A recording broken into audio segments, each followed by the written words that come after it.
minutos e nós vamos fazer contato com o doutor em Sociologia, professor da Escola de Artes, Ciências e Humanidades da USP, Wagner Iglesias. Bom dia, Wagner.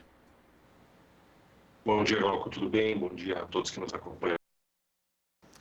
Wagner, nós tivemos a divulgação da pesquisa Datafolha relacionada à eleição em São Paulo no dia de ontem, mostrando aí que houve redução da diferença entre o atual prefeito Bruno Covas e o seu adversário Guilherme Boulos. Agora os votos, as intenções de voto apresentam aqui Bruno Covas com 48% e Boulos com 40%, o que em votos válidos significa 55% a 45%. Como é que você vê a divulgação dessa pesquisa, também a redução dessa diferença entre os dois, Wagner?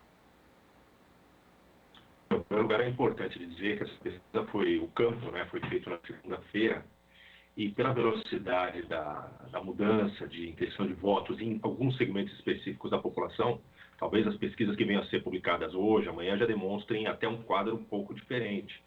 E eu imagino que diferente no sentido do aumento das intenções de voto, né, isso aparecendo tanto nos votos, obviamente, totais, quanto nos votos válidos do candidato Guilherme Boulos. Né? Ele cresceu entre os segmentos mais jovens, cresceu entre os homens, cresceu entre os pretos e pardos, então há um movimento, né? Isso está muito óbvio nesse momento, há um movimento.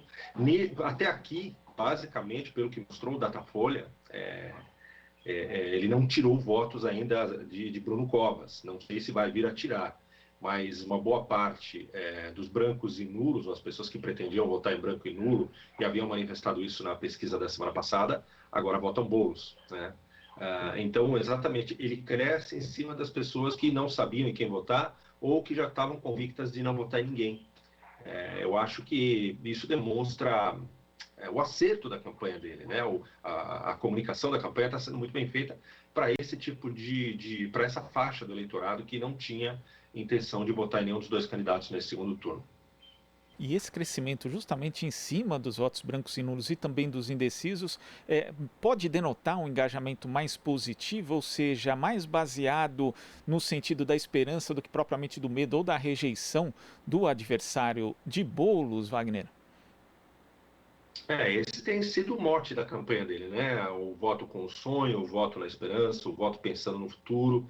Eu acho que um ponto importante, Glauco, da gente ressaltar, e passou pouco tempo, na verdade, né? Em 2018, as esquerdas foram derrotadas na eleição presidencial, no segundo turno, e havia uma crítica muito forte de que as esquerdas, tanto de fora para dentro, quanto entre as próprias esquerdas, não sabiam utilizar as redes sociais para fazer campanha política, né? Nesse período de 2 anos, o sucesso, né, o êxito, independentemente do resultado eleitoral, o êxito da campanha do PSOL, de Guilherme Boulos em São Paulo, que é o maior colégio eleitoral do país, mostra que as esquerdas já sabem, né, aprenderam a fazer campanha também nas redes sociais e vendendo mensagem positiva, né, não é aquela mensagem negativa de destruição do adversário, de ódio, de rejeição à política e às instituições. Pelo contrário, uma mensagem de aposta nas instituições, mas na sua oxigenação, na participação de outros segmentos, em geral desfavorecidos, invisibilizados, marginalizados, na administração pública, né, no debate público.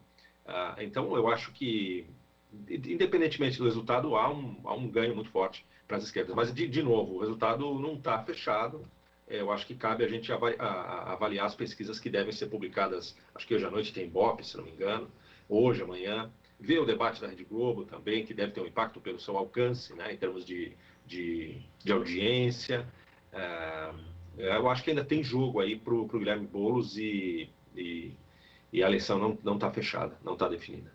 Agora, justamente a partir dessa sua observação a respeito das redes sociais, na eleição de 2018 a gente teve ali Jair Bolsonaro, que tinha quase nada de tempo de TV, mas tinha um trabalho muito ativo, inclusive segundo denúncias aí, beirando a ilegalidade em redes sociais, em especial o WhatsApp, o que garantiu para ele uma larga vantagem já no primeiro turno. E agora nessa disputa municipal de São Paulo temos, como você observou, um bom trabalho feito pela campanha do PSOL com o Guilherme Boulos nas redes sociais. Claro que a TV aqui em São Paulo foi importante, porque o Bruno Covas, ele teve ali, conseguiu um crescimento justamente com base também no fato de ter o maior tempo de TV, mas isso na verdade representa uma mudança no padrão das campanhas, pelo menos aqui no Brasil, com uso mais intensivo das redes sociais e, na verdade, os candidatos passando a prestar mais atenção nesse aspecto que às vezes era até ignorado nas disputas anteriores? Eu acho que sim. Era ignorado até porque o Brasil não estava tão desenvolvido, né? Se você voltar a 2016, a 2014, 2012, 2010, o uso das redes sociais era muito menos difundido, tanto nas campanhas eleitorais, quanto no dia a dia, no cotidiano da população, quanto é hoje, né? Quanto foi desde 2018. É óbvio que o fato de Boulos sair de 17 segundos por dia no primeiro turno para 5 minutos por dia no horário eleitoral do segundo turno também alavancou, em alguma medida, essa subida dele. Mas é importante a gente notar, quando a gente faz esses recortes por segmento da população, que ele tem uma larga vantagem entre o eleitorado de 16 a 24 anos e mesmo no eleitorado de 24 a 35, se não me engano. Mas eu queria focar nesse primeiro eleitorado, nessa primeira faixa de 16 a 24 anos. Essa galera não vê televisão, né? Dificilmente você vai ver um jovem, um adolescente na frente da televisão acompanhando o horário eleitoral gratuito. Isso é uma coisa dos segmentos né, etários mais velhos, exatamente onde Bruno Covas tem uma vantagem, e no caso das pessoas com mais de 60 anos, uma vantagem absolutamente impressionante, né?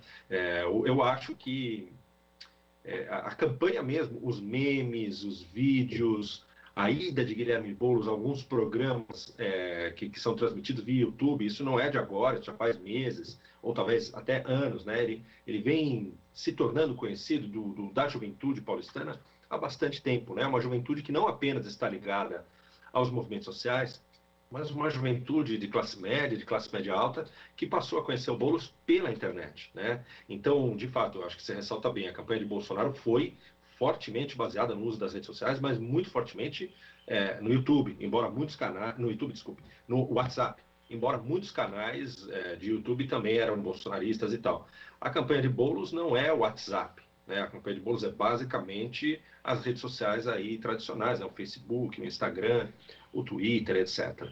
E eu acho que aí ele atinge uma parcela da população que quase que naturalmente, né, ou historicamente, em diversos momentos da vida brasileira, sempre esteve a favor da transformação, da mudança, de um candidato que vendesse, digamos assim, vender, né, mais futuro, mais esperança, mais sonho, do que daqueles candidatos que representam a continuidade das forças que já estão no poder.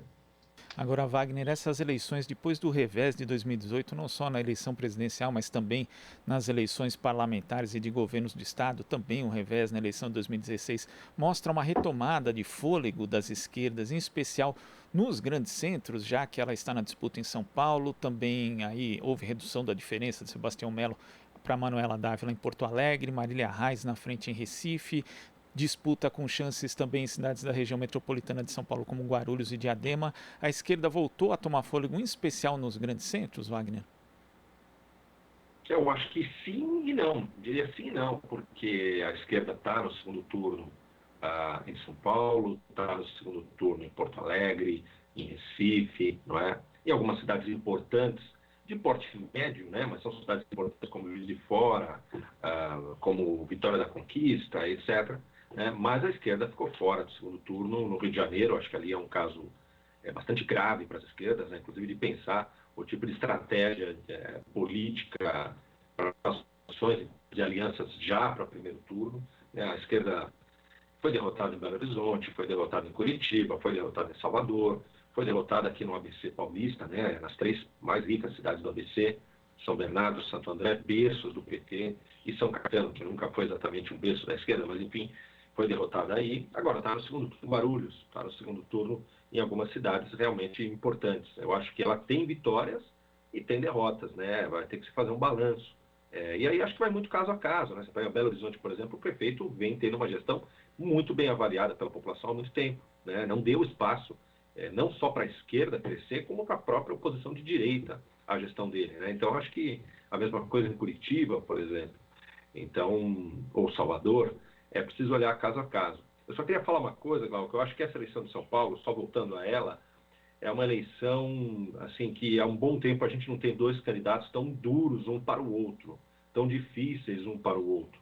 Né? Ao final do debate, que não foi um debate, foi uma entrevista dupla, digamos assim, do Roda Viva, na última segunda-feira, Os dois candidatos se cumprimentaram e se parabenizaram pelo alto nível da discussão. Eu acho que isso é bom, isso é positivo, né, para a democracia, para a vida política brasileira. E, de fato, o Covas está encontrando um candidato de esquerda que se desvencilhou da pecha que a direita sempre coloca, de radical, etc., e um candidato que dialoga muito bem com uma parcela enorme da sociedade, que é basicamente a juventude e os adultos jovens. E o Boulos, por outro lado, encontra um candidato que não é uma direita tosca, raivosa, etc., que é alguém que a gente conhece com 40 anos de idade, que foi deputado estadual, federal, secretário de Estado em São Paulo e prefeito, em que pese o nome e a entrada que Bruno Covas teve na política, mais ou menos herdando boa parte do patrimônio político, eleitoral do avô, né? Mas, de fato, tanto Boulos quanto o Bruno Covas enfrentam, né, adversários nessa eleição muito duros, muito difíceis de serem batidos. Eu acho que isso é bom, né? E acho que a sociedade paulistana vai avaliar ao longo do tempo essa eleição e, sobretudo, esse segundo turno como um dos melhores nos últimos vários anos, nas últimas décadas, né? Em termos de eleição aqui na nossa cidade. Tá certo, Wagner. Muito obrigado pela sua participação aqui no Jornal Brasil Atual e até a próxima. Eu que agradeço, Glauco, estou à disposição. Um abraço a todas e todos. Abraço. Bom dia. Conversamos aqui com o doutor em Sociologia e professor da Escola de Artes, Ciências e Humanidades da USP, Wagner Iglesias. Você está ouvindo Jornal Brasil Atual. As notícias que os outros não dão.